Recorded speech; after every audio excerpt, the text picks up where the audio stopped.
Com o jovem Martinho Lutero, aqui retratado com seus 20 ou 30 anos, a tentativa de substituição foi noutra direção.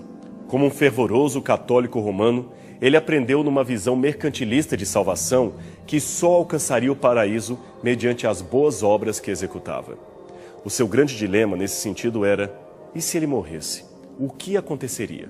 Aliás, ele experimentou a morte bem de perto quando, no início de julho de 1505, numa típica tempestade de verão, ao voltar de uma festa com um amigo, viu um raio cair bem perto de si, fulminando de uma só vez a vida de seu companheiro de farras.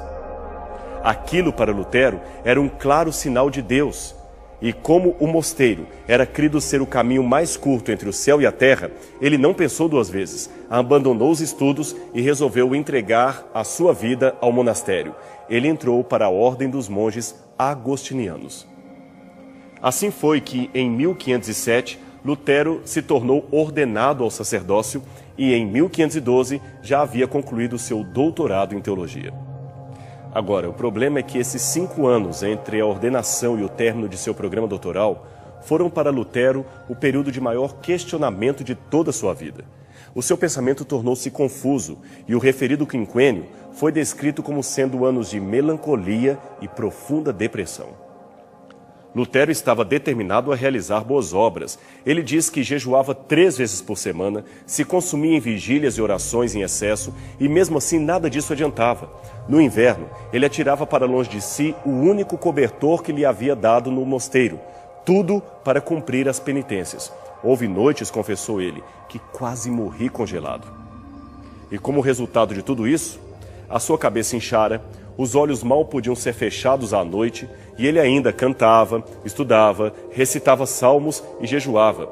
Eu era um bom monge, dizia Lutero, e se um monge pudesse alcançar os céus pelas boas obras, este monge seria eu. Mas ao invés de conquistar a paz, Lutero era constantemente assediado pelo fantasma da dúvida. Você já leu sua Bíblia hoje? Já orou bastante? Jejuou o suficiente para enfrentar o diabo? Esta, aliás, é a inquietação de todo legalista, a dúvida constante acerca daquilo que Deus quer e pode realizar em sua vida.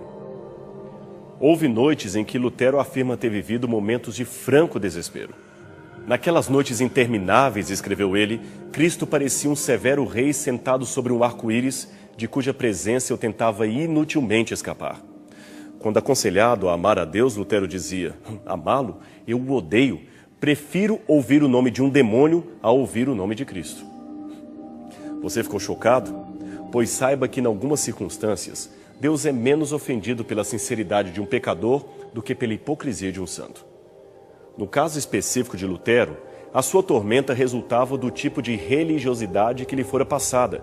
É que ele, treinado pelos grandes mestres da teologia, aprendera que, para ser aceito por Deus, o homem deveria começar tornando-se justo e bom. Até que Lutero se deparou com uma passagem da Bíblia que mudou radicalmente os seus conceitos. Isto foi em 1514, enquanto ele preparava uma aula para as classes do Antigo Testamento.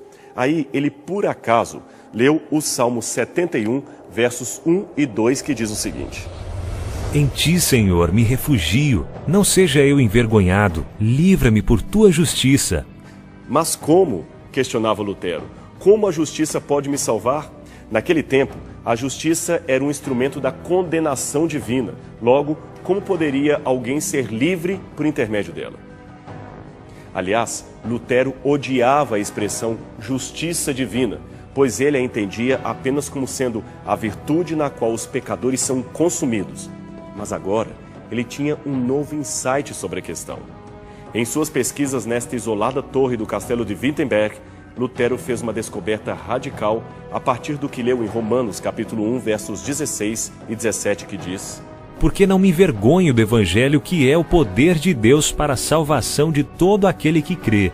Pois a justiça de Deus se revela no Evangelho de fé em fé, como está escrito: o justo viverá pela fé.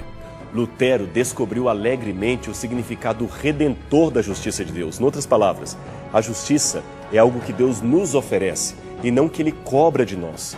E quando Lutero descobriu isso, ele declarou: as portas do paraíso se abriram para mim.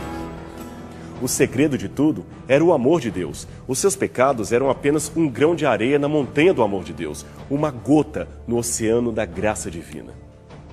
Deus, concluiu Lutero, não tinha nada a ver com aquelas caricaturas medievais que haviam sido passadas. Deus é vivo, é atuante e, além disso, está mais interessado em salvar os homens do que uma mãe de tirar um filho de uma casa em chamas. Lutero finalmente teve a sua vida transformada e, em sua transformação, ele modificou a história do cristianismo. Em 31 de outubro de 1517, exatamente nesta porta da Capela de Wittenberg, que você agora pode ver em seu vídeo, Lutero fixou as 95 teses sobre a justificação pela fé que contrariavam muitos dos dogmas da Igreja, e estas quase custaram-lhe a vida. Mas, como ele mesmo disse, admoestem-se os cristãos a que se empenhem em seguir o seu grande líder, Cristo, ainda que seja no sofrimento, na morte ou mesmo no inferno, e assim esperem mais entrar no reino dos céus através de muitas tribulações do que facilitados diante de consolações infundadas. Estas palavras estão longe de qualquer coisa que possa ser chamada de alienação mental. Pelo contrário, elas mostram que a verdadeira religião bíblica, longe de qualquer caricatura que façam dela, não é de modo algum um ópio para o povo, especialmente para o povo de Deus. Pelo contrário até, a Bíblia e a religião bíblica é um poderoso elemento de conscientização humana a respeito da sociedade, da filosofia, da história, enfim, a respeito de nós mesmos. Você viu a história?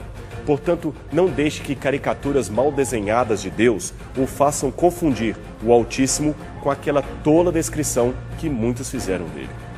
E deixe-me dizer uma coisa para você. Deus é real. E se você o encontrar hoje, nada poderá arrancar de seu coração o mais ardente desejo de todo aquele que crê. Sabe qual é? Encontrá-lo pessoalmente.